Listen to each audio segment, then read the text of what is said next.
অজানা রেসিপির যে টেস্ট এতটা হবে জানা ছিল না। আজকের অজানা একটি রেসিপি তোমাদের সাথে শেয়ার করব।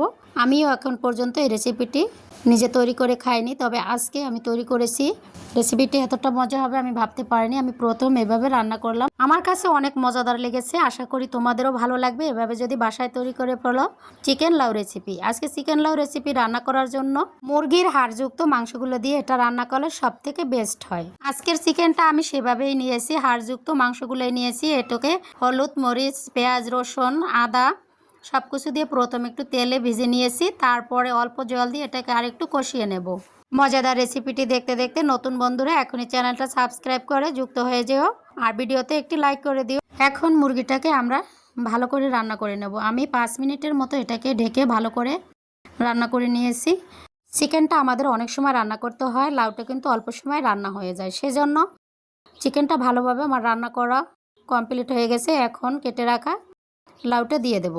আর আজকে আমি ভালো দেখে কষিয়ে একটি লাউ নিয়েছি, আর লাউটা এই শেপে আমি কেটে নিয়েছি। তোমরা তোমাদের মতো করে কেটে নিতে পারো, তবে আমার এই শেপটাই ভালো লাগে, এজন্য চিকেনের সাথে এভাবেই বেশ যায়। আমি চিকেনটা দিয়ে লাউটা দিয়ে ভালো করে কষিয়ে নেব।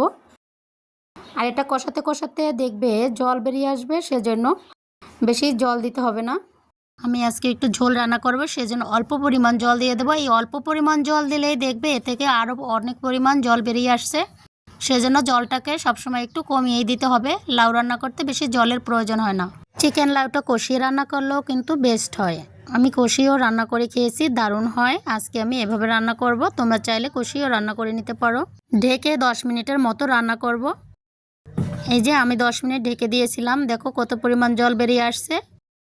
এখন এটাকে নেড়ে চেড়ে দেবো, উল্টিয়ে পাল্টিয়ে দিতে হবে।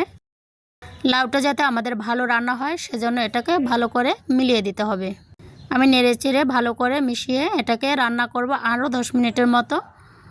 10 মিনিট আমার রান্না করার পরে আমি এই যে ফিরে আসলাম। দেখো লাউটা আমার কত সুন্দর সেদ্ধ হয়ে গেছে, রান্না প্রায় কমপ্লিট। নেড়ে চেড়ে ভালো করে মিশিয়ে নিলাম। এভাবে বাড়িতে একবার ট্রাই করো, দেখবে অনেক অনেক ভালো লাগবে। অসাধারণ একটি রেসিপি। সবশেষে জিরার গুঁড়ো দিয়ে দেবো। আমাদের রান্না সম্পূর্ণ কমপ্লিট।